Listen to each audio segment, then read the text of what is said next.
Hey everyone, this is Derek Bros of the Conscious Resistance Network, and today we're going to talk about the number 5 most important story of 2019.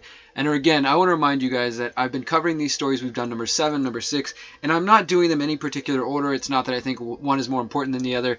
I'm not going to waste my time trying to, measure them against each other. I just think these are stories that have been ignored by the mainstream, the deadstream, corporate media for sure, and in many cases often underreported or maybe not really understood how important they are by the alternative independent media. So I'm bringing them to you because I think they're important. Before we get to today's topic, I want to remind you guys to bookmark theconsciousresistance.com. As we move into 2020, I'm going to be focusing more than ever on building this network up and less on social media. So I want to encourage you to bookmark the website. But if you must use social media, you're going to want to follow us on Minds, which I will be posting regularly on once again beginning 2020. Steemit/DTube. You can also follow our videos on BitChute. And if you want to join our Discord channel, there's lots of conversation that goes on there. I also post articles I read throughout the week. And of course, if you want to get text lists directly to your phone, you're going to want to check this out right here on the website, the Remind link. Check that one out. And if you want to support, do so at Patreon or Subscribestar, guys. So let's jump right into this. Number 5 most important story of 2019 is the treatment, the arrest, and the potential death of Julian Assange. Now, before I go any further, let me address a couple of people in the audience, I'm sure you're out there, who are going to say, dude, Julian Assange is controlled opposition. It's, this is all theater. There's nothing to see here. And you're just falling into their, air quotes, their plan by reporting on him or even paying any attention to him. We should just be ignoring him, etc., etc. Let me just say this. I'm open and have been open over the years to the idea that Julian Assange may be some sort of controlled opposition.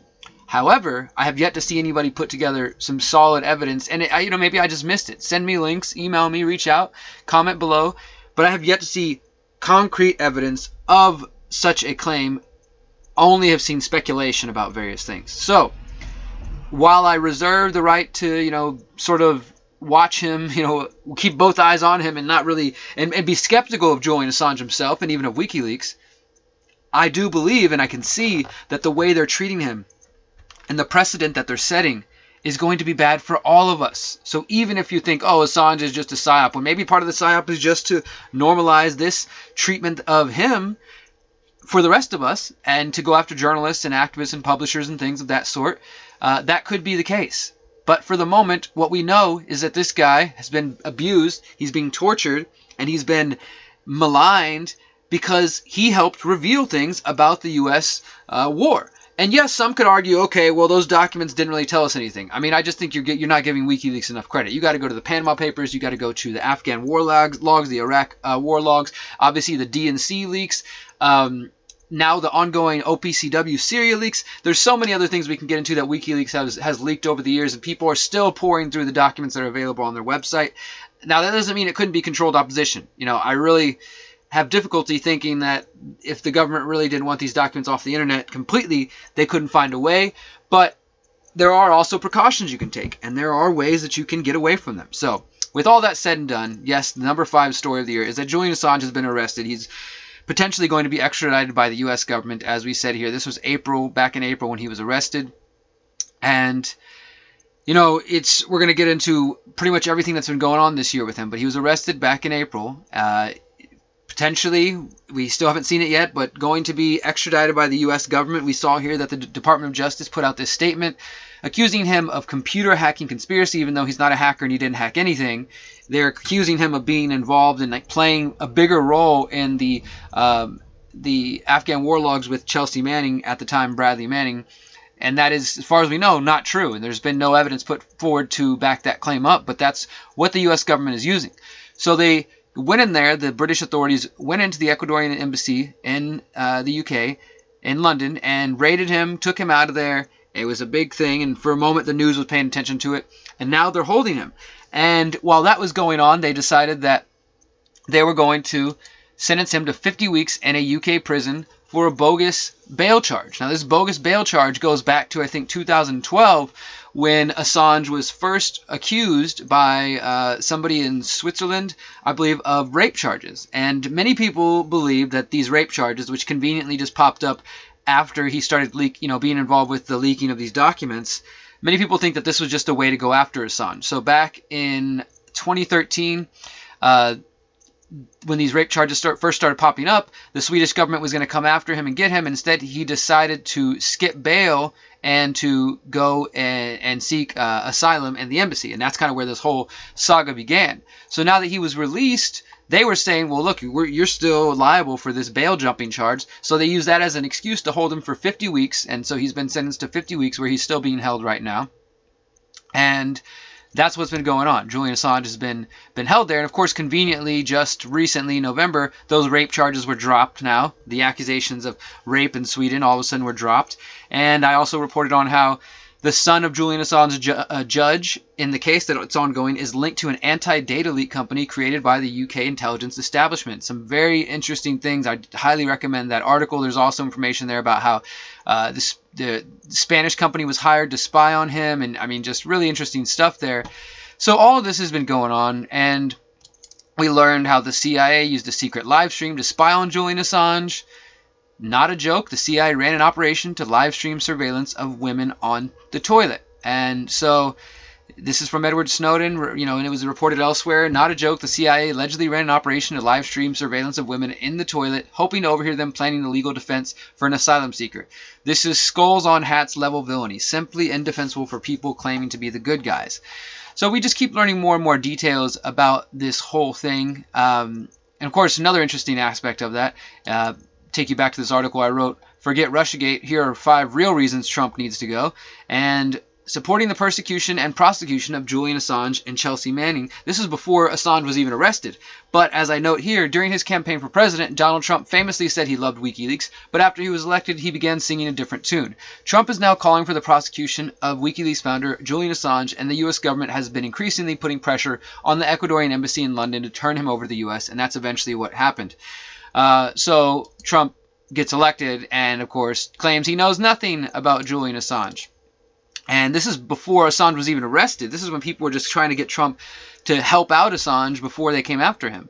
However, footage of Trump mentioning Julian Assange, WikiLeaks, and its releases over 140 times in October 2016 alone has since resurfaced. 140 times he mentioned Julian Assange in October 2016, and then when it comes time when he's arrested, Trump says, oh, I have no idea who that guy is, I never heard of him. And what does that lead to? Well, it leads us to the point where Assange tells the court he's unable to think due to his treatment in prison. This is back in October. He could barely say his name and had trouble recalling his birthday when he was asked by the court. And in his testimony, he said he can't think properly, and the conditions in prison have prevented him from organizing a case in defense. I can't research anything. I can't access any of my writing. It's very difficult where I am to do anything. This is not equitable what's happening here. His attorney called the charges against him a concerted and avowed drive to escalate its war on whistleblowers to encompass investigative journalists. Our case is that it is political attack to signal to journalists the consequences of publishing classified information. The lawyer also noted that the evidence has come forward that Spanish security firm Undercover Global was spying on Assange for the U.S. And this is what I was mentioning. The American state has been actively engaged in intruding on privileged discussions between Assange and his lawyers. And he pointed to evidence that Assange has had all of his communications monitored. He even mentioned hooded men breaking into lawyers' offices. And then more recently, back in November, Assange could die in prison without urgent medical care, 60-plus doctors warned. Following an urgent warning from the an expert at the United Nations earlier this month, a torture expert, that Julian Assange's mistreatment in prison may amount to life-threatening torture. Now more than 60 doctors from around the world called on officials in the UK to act immediately to ensure that he receives proper medical attention.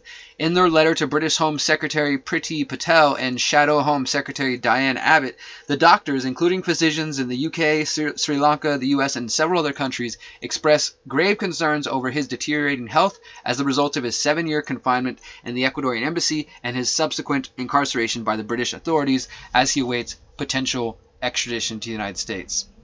And this, of course, is something we've been following for years. You can go back here to 2015 when one of our contributors wrote The Ongoing Saga of Sweden versus Assange and the Global Surveillance Empire. We've been trying to keep an eye on this for quite some time.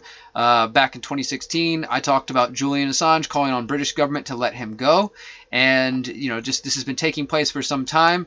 You can even see he's been fucked with over the years. Back in October 2018, Ecuador finally restores Julian Assange's internet, phone, and visitation privileges after having been restricted. So he was being messed with for quite some time. The other part of this puzzle that's being ignored and that should be being reported on is the treatment of Chelsea Manning. And again, before we go any further, and people say something about her being trans and whatever sort of ignorant shit you want to say, that's fine. Have your opinions. But that's irrelevant. What matters is that somebody who leaked documents to WikiLeaks, Bradley Manning at the time, now Chelsea Manning, and then served time in prison, and then was pardoned and released, is now being held in prison again for choosing not to participate with the charade against Julian Assange. So she refused to participate in a grand jury, which, if you don't know about grand jury proceedings, they're totally secret. They're bullshit. That's how cops get away with a lot of garbage. She refused to participate, so they've been holding her in prison, and she's just recently spent her 32nd birthday behind bars.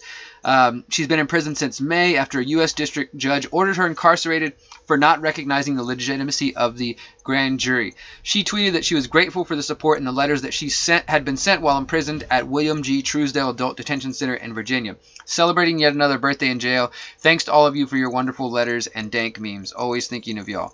So obviously she has people helping her out and working for the working for the Twitter account. And we can go back to Donald Trump. What does Donald Trump have to say about this? Again, Manning leaked the infamous collateral murder video, which showed U.S. military carrying out a massacre of civilians, including 2 Reuters journalists, in cold blood while laughing as they shot them from the airport.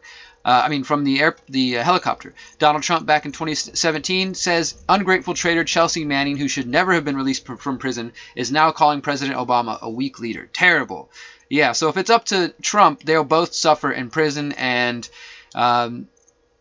be stuck there for who the fuck knows how long. And this is just, now again, supporters of Chelsea Manning are demanding she be released.